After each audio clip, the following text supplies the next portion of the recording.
품격 있는 아재, 아지매 여러분 안녕하십니까? 빨간 아재입니다. 여러분 혹시 경향신문이 5월 1일자로 보도한 팩트체크 기사 보셨습니까? 제목이 정경심 PC에서는 총장 직인 파일이 발견됐을까라는 제목의 유설희 기자가 보도한 팩트체크 기사입니다. 제목은 팩트체크인데 이 기사 안에 오류가 수두룩합니다. 제가 발견한 것만 6가지 오류가 있어요. 그래서 오히려 이 기사를 제가 팩트체크를 해드리겠습니다. 이 기사의 본문은 이렇게 시작됩니다.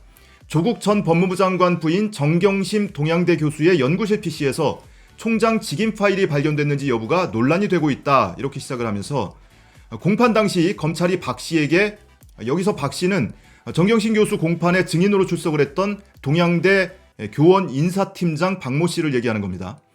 검찰이 박 씨에게 보도와 달리 PC에서는 직인 파일이 발견된 적이 없었다고 말한 건 사실이다. 정확히 안 해요. 사실입니다.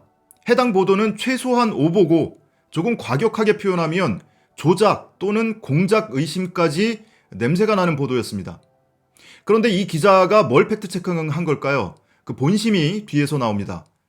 정 교수의 연구실 PC에서는 총장 직인 파일이 발견되지 않은 걸까? 결론부터 말하면 정 교수 연구실 PC에서는 총장 직인 파일이 발견됐다라고 결론이랍시고 못을 박습니다.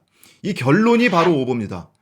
정 교수 연구실 PC에서는 총장 직인 파일이 발견되지 않았습니다.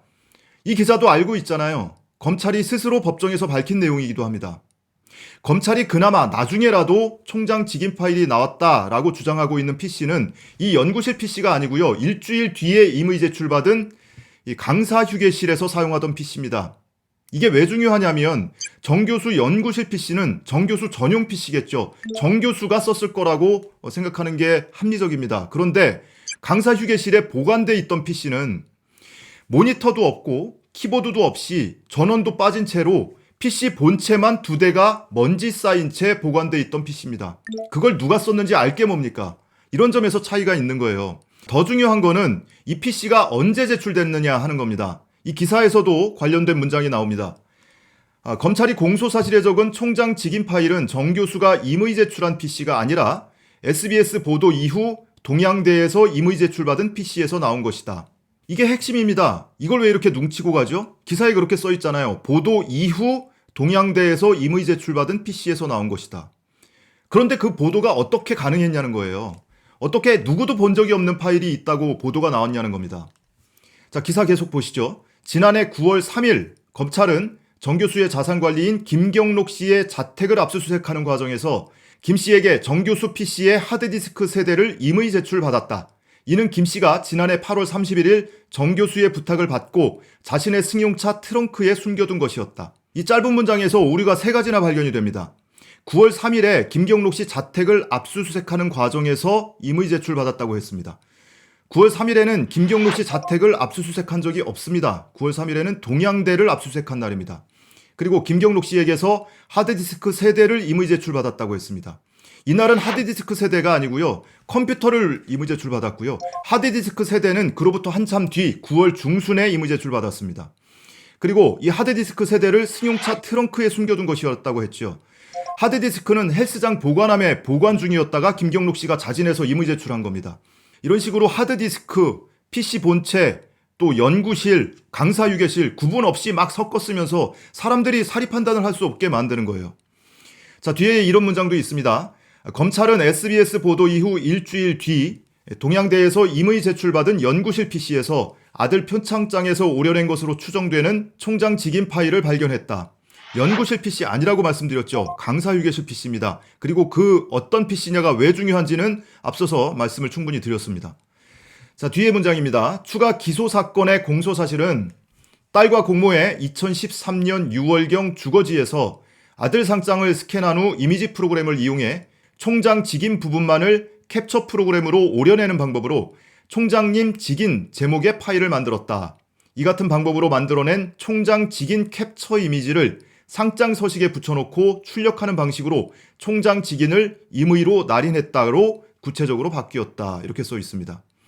총장 직인 부분만을 캡처했다. 총장 직인 캡처 이미지를 붙여넣었다. 이렇게 써 있는데요. 검찰의 공소사실에는 총장 직인 캡처, 총장 직인 파일 이걸 오래 붙였다고 돼 있지 않습니다. 이 보도 때문에 많은 분들이 영화 기생충식으로 직인 파일을 합성했구나. 배경을 지우고 포토샵 프로그램을 이용해서 합성했구나. 희대의 위조범이구나. 이런 이미지를 각인을 시켰죠. 그걸 지금 반복하고 있는 겁니다. 검찰의 공소장에는 이렇게 써 있습니다. 동양대학교 총장 최성해 부분만을 캡처 프로그램으로 오려내는 방법으로 총장님 직인 제목의 파일을 만들었다. 동양대학교 총장 최성해라는 부분, 이 부분을 오려냈다고 했습니다. 어디 총장 직인 부분만을 오렸다고 했습니까? 검찰의 공소 사실은 뭐 포토샵으로 직인 부분만 배경 제거해서 파일을 만들고 뭐 이런 식으로 영화 기생충에 나오는 것처럼 위조를 했다는 게 아니고요.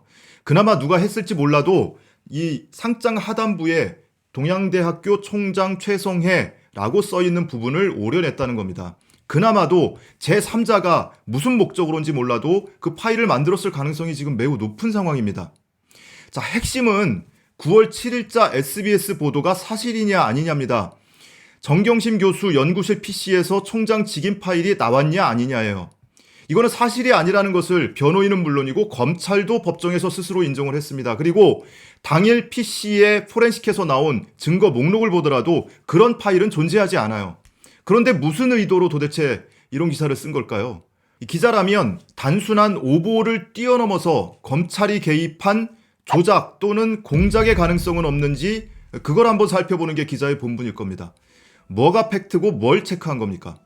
경향신문 유설이 기자 입장에서는 SBS 이현정 기자가 괴로워한다. 그래서 좀 딱해 보이고 편들어주고 싶고 뭐 이럴 수는 있다고 치자고요. 가뜩이나 청와대 국민청원에 SBS 공식 사과해라, 이현정 기자 처벌해라, 뭐 이런 국민청원도 올라간다고 하고 하니까 뭔가 좀 편들어주고 싶고 그럴 수는 있어요.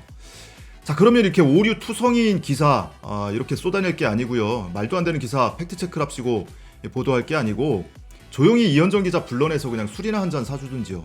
혹시 술값이 부족하면 민경욱 의원한테 전화하십시오. 민경욱 의원 요즘에 좀 외로워 보이더라고요. 국회의원 하면서 연인원 600명 넘게 밥을 샀다고 하는데 그 중에 자리 하나 없겠습니까?